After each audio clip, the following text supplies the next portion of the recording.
De tout temps, les jeunes filles ont cherché la définition du parfait amour, dans les yeux de leurs parents ou dans de belles histoires. Finalement, certaines d'entre elles finiront par le rencontrer. Quant aux autres, elles passeront des années en se demandant si elles seront un jour capables de le reconnaître. Alors pour toutes celles qui pensent que pour le connaître, il faut d'abord savoir le reconnaître, écoutez cette histoire du rabbi Israël de Rosani qui va nous emmener très loin.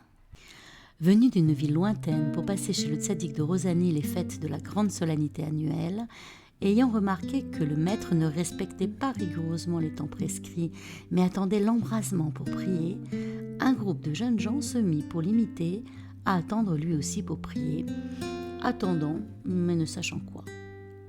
Et quand après la fête de la réjouissance de l'enseignement, ces jeunes gens vinrent prendre congé du maître, il leur dit « Veillez bien à ne pas atermoyer pour dire la prière et faites bien tout ponctuellement selon le temps prescrit. Je veux vous raconter l'histoire de l'homme à qui, jour après jour, tout au long de l'année, sa femme faisait une platée de haricots pour le repas. Et voilà qu'elle se mit une fois en retard et apporta le plat à table une bonne heure après l'heure du déjeuner. Voyant enfin poser le plat devant lui, le mari se fâcha et gronda « Comment ?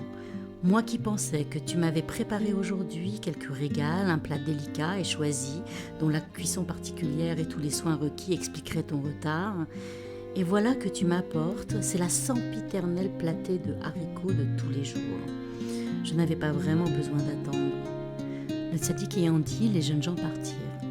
En cours de route, à l'auberge où ils faisaient étape, ils rencontrèrent un inconnu, un vieil homme avec lequel ils se trouvèrent aussitôt en confiance et auquel ils se mirent à parler.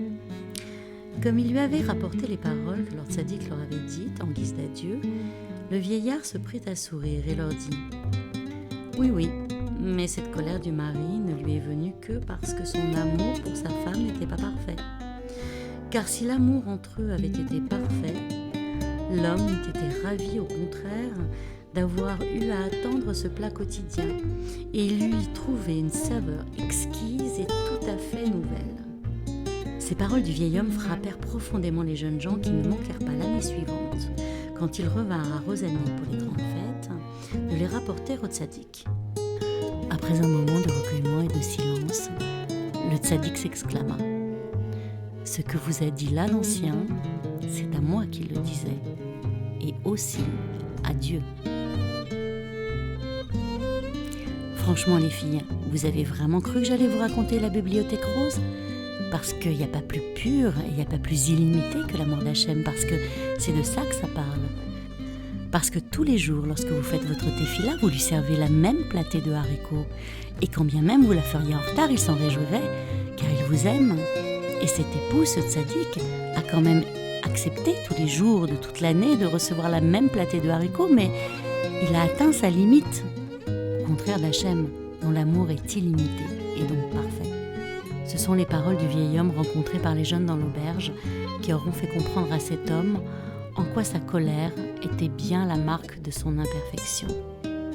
Grâce à Dieu, il a compris qu'il avait encore du travail à accomplir dans l'effacement de son ego, et c'est bien là le rôle de la femme, aider son époux à se rapprocher d'Hachem.